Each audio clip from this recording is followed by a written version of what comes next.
Alors, vous nous présentez votre stand? C'est quel stand? Les filles de Marie missionnaire. D'accord. Et vous présentez quoi? Qu'est-ce que vous avez? Nous avons déjà toute l'histoire de la congrégation qui est représentée là. Vous voyez que le 11 février prochain, on aura 150 ans. Donc c'est un grand jubilé. Donc, on se prépare. Ça va se faire où et comment? À la radio Espace. D'accord. Et vous voyez tout ce que Donc vous allez venir à la radio pour célébrer les 50e. Oui. Vous n'avez pas fait ça sur votre paroisse? Votre accord. Vous n'êtes pas venu sur votre paroisse? La radio est plus. Et qu'est-ce que vous faites là? Vous présentez, il y a quoi ici? Nous avons des biscuits. Oui. Il y a confiture. D'accord. Confiture, c'est banane et papaye. Non, ananas et papaye. Ça, c'est ananas et papaye. C'est ça. Merci ma soeur. Pardon, vous me présenter parce qu'elle est en train de me blaguer ici. Quand elle va me faire les 50 ans de Radio Espoir, les 150 ans à Radio Espoir. C'est là-bas on fait la fête là. Comme ça, Radio Espoir va subventionner. Oui, madame. Qu'est-ce que vous présentez? Nous avons des chapelets, des cordons. Cordon, c'est quoi ça? C'est pour les prêtres, pour la célébration eucharistique. Vous vendez cordon des prêtres? Mais bien sûr, c'est nous qui fabriquons. Les prêtres ne savent pas le faire. Ah bon? Ah oui. Nous avons le foulard aussi. Oui. Biscuits, Oui. pot de mouchoirs. D'accord. Nous avons pot de stylo et pot de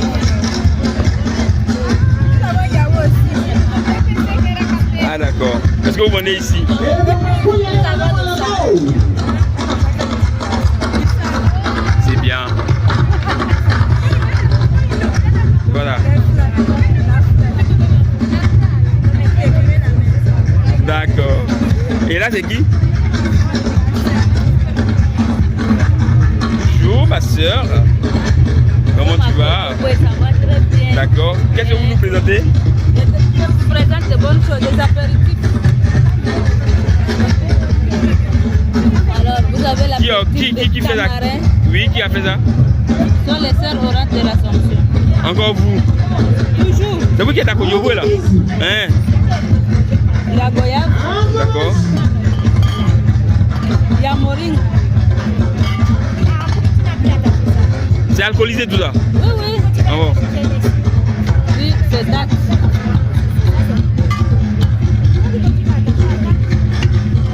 Il y a orange. Il y a tout pour vous. Hein. Il y a ananas. Quel est le contact? Si quelqu'un veut, quel est votre contact? 01 40 18 93 93. Si tu as oublié le contact, il faut te diriger à Kodjobwe. Merci. Merci. Nous sommes vous voyez nos amis. Il y a le sirop de citron fait à base de citron et de sucre. C'est fait par les sœurs. La bouteille est à pied. Il y a aussi les images, il y a le éclat et tous les articles qui sont là. Nous sommes à Beauce. La paroisse est Antoine de Paris. Quel contact? Si on veut, voilà où? Pâté au noviciat des sœurs de À la boutique, il y a tout ce qui est objet de piété. Il y a le vœu de messe, il y a les hosties, il y a les étaux, il y a les châssis. Voilà. Le numéro à travailler est le 07 67 07 83 64. Merci. J'ai mis avec mes bananes plantant mes maniocs de mon champ et puis les articles venant de Madagascar, 100% Madagascar. Très loin. Tu as vu, non? C'est très joli. Très très joli. Comme ça. C'est comme ça. Tu présentes? Je suis Conal France, vice-président du conseil paroissial de la Basse Unité, représentant du stand de la paroisse à Festi Éclat. Alors, pour la petite histoire, ça fait 5 ans qu'il y a Festi Éclat et nous sommes à notre 4e édition spéciale de Festi. Alors, notre particularité est que nous sommes venus présenter le calvaire de la paroisse Saint-Denis. chrétiens catholiques. C'est là où Jésus a été crucifié. Donc alors, Jésus a été porté sur la croix. Mais chez nous à Sainte-Trinité, comme le constatons par toutes les paroisses, la croix est debout. Mais chez nous à Sainte-Trinité, pour la petite histoire qu'il y a derrière cette croix, elle est couchée. Et cette histoire que nous allons essayer de l'expliquer. Alors à l'origine, cette croix était plantée au niveau de la paroisse Saint-Étienne de Koumassi dans les années 80.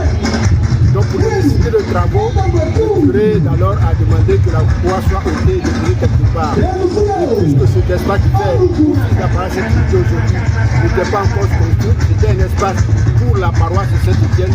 C'est là que la croix a été portée et plantée. Avec portée par un brave vaillant, dont l'un parmi eux est frère Francis aujourd'hui, le frère Boniface. Et la croix a été plantée là en 86. Cet espace-là a été créé en chapelle. En 2008, sous l'ordre de Monseigneur Paul Dacouri, qui est évêque émérite aujourd'hui, la chapelle va être érigée en paroisse. Donc elle va recevoir son premier curé, qui est le Père Roger Awa. Donc après son installation, il va entamer les travaux de construction de la paroisse. C'est ce qu'il va demander que la croix soit ôtée de sa position pour être posée quelque part en attendant la position des travaux. Donc là où se trouve la croix aujourd'hui posée à terre, c'est cet endroit-là que la croix que vous voyez ici a été déposée. Et quand les travaux ont commencé, sur la croix, les maçons et les menuisiers ont déposé tout ce qui était des débris de travaux, les déchets de travaux. Finalement, c'était devenu un lieu immondice. C'est là les riverains, même les paroissiens, partaient faire leurs besoins. Et en 2011, nous avons connu tous dans le pays l'avènement de la crise post-électorale. Donc la paroisse va être fermée, le curé va être affecté. À l'ouverture de l'année pastorale 2012, un nouveau curé va venir, qui est le Père Léon Assamoah. Donc il va prendre les arènes de la paroisse. Il va commencer à travailler et instituer une messe pour les malades les mercredis. Et voici que pendant les ménages qui faisaient par les dames qui font le ménage de la paroisse, un jour, l'une d'elles, passant par là, elle dit qu'elle a entendu de manière très audible la voix qui lui disait « Je souffre, sortez-moi de là ». Mais bon, on n'a pas considéré cela. Et puis une seconde fois, une autre encore, a entendu la même parole. Et cette fois-ci, ça va nous interpeller. Nous avons porté l'information au curé qui, bon, comme connaissant l'église catholique comme étant une église prudente, va faire construire une équipe d'intercession. On va prier et le Seigneur va se manifester en disant effectivement, c'est lui qui a parlé parce que là où il est déposé, il souffre. On ne s'occupe pas de lui. Donc le curé va donner l'ordre que ce lieu-là soit nettoyé, qu'on prenne soin de la croix de ce lieu-là. Donc il y a eu un petit réaménagement fait autour avec un guillemet, une palissade sous forme de tombeau. C'est là que la croix est déposée. Alors, comme je le disais, le curé, il avait organisé des messes pour les malades tous les mercredis à midi. Lors d'une de ces messes pour les malades, là, voici qu'une fidèle va prier l'église, ne pas perturber la messe. Le curé va demander que cette dame-là soit évacuée de là, déposée quelque part et interpeller, lancer l'appel sur la paroisse. Si parmi eux, il y avait des médecins, il va y voir de quoi il s'agit. C'est ainsi qu'un médecin qui est parti vers la dame est allé constater qu'elle n'était plus en vie. Donc nous allons appeler aussi la police et la gendarmerie qui sont venus faire le constat. Ils ont confirmé à travers le constat qu'effectivement elle n'était plus en vie. Donc le dernier recours, c'était appeler les pompes funèbres, venir enlever le corps pour ne pas que. Donc pendant qu'on appelle les pompes funèbres pour venir faire le tour de leur constat et lever le corps, ils arrivent, surtout que la femme est revenue en vie.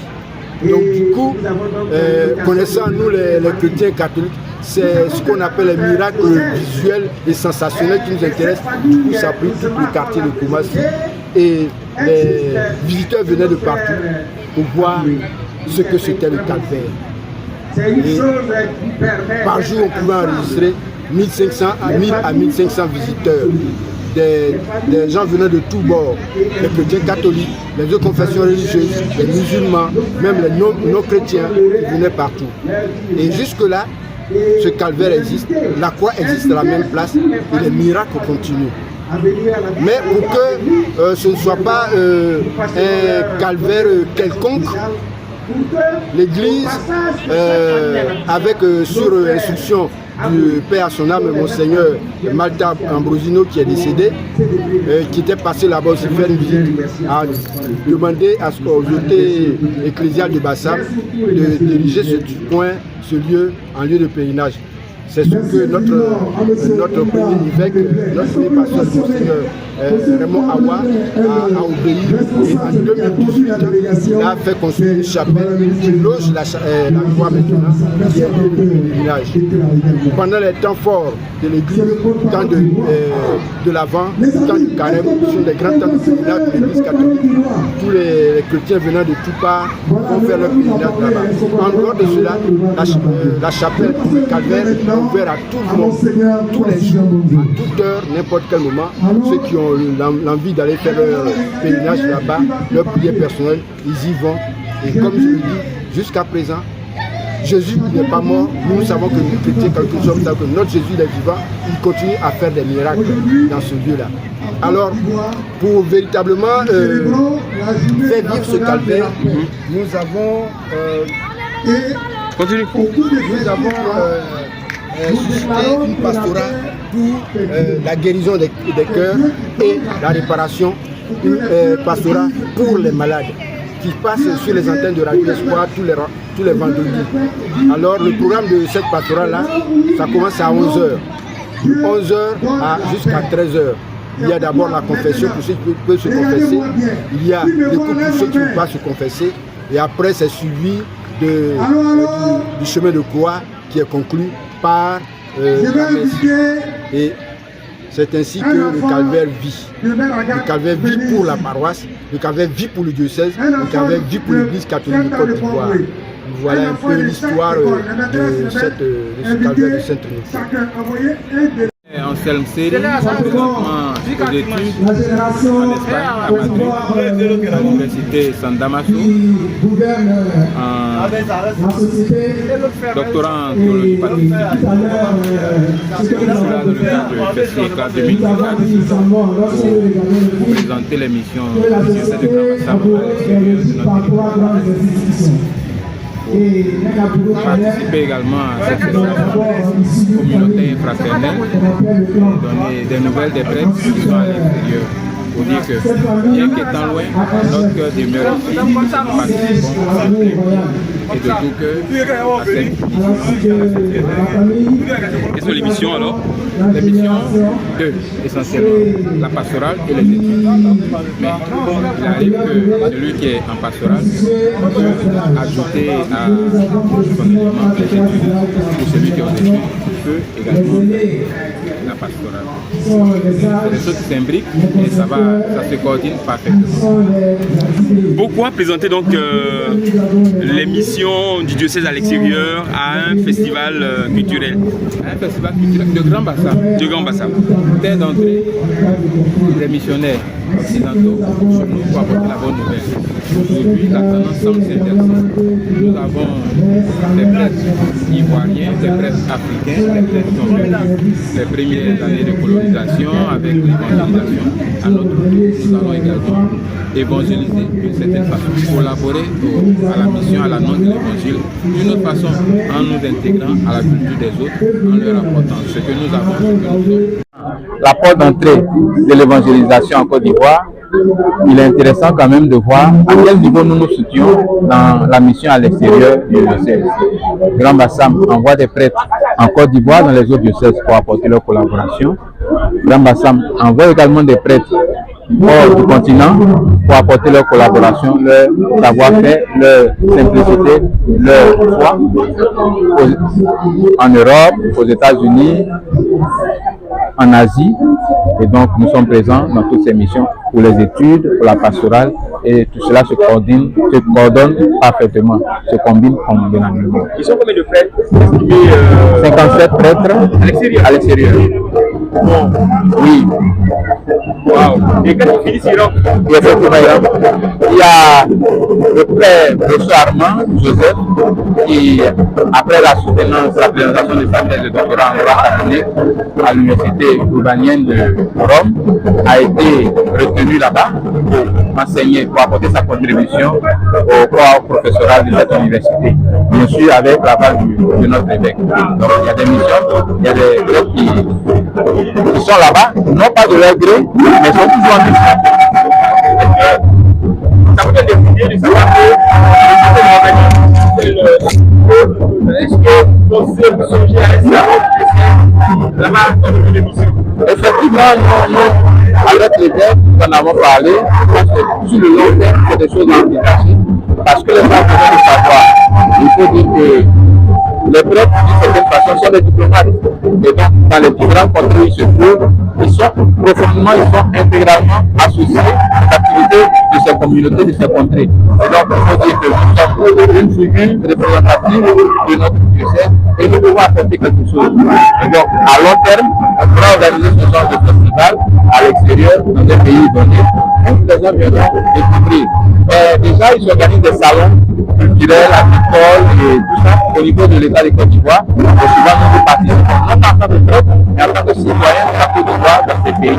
Et bon, dans les échanges en aparté, nous arrivons aussi à parler de ces expériences que nous vivons. Par exemple, le cas de l'Espagne, l'ambassadeur M. Plafond, quand il a des activités au niveau de l'ambassade, associe pleinement les prêtres en Espagne. Et nous répondons favorablement. Je sais que l'amitié, la collaboration est parfaite et efficace. Qu'est-ce que vous pouvez tester là? En tant que chef, c'est quelque chose de très important.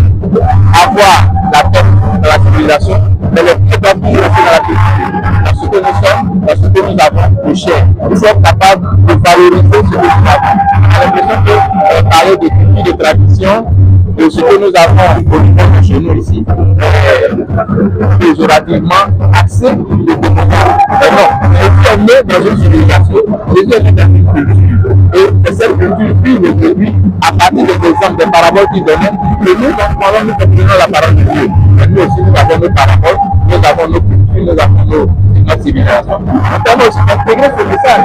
Et donc, ce n'est pas formule d'organiser un événement pareil. Au contraire, ça rapproche toutes les perspectives pour que nous regardions tous dans la même direction. Le Christ que nous annonçons est un et unique. Il n'y a pas plusieurs Christ, il n'y a pas diversité de Christ. Il y a un seul message qui est dit dans plusieurs langues, dans plusieurs civilisations. Je vous en prie.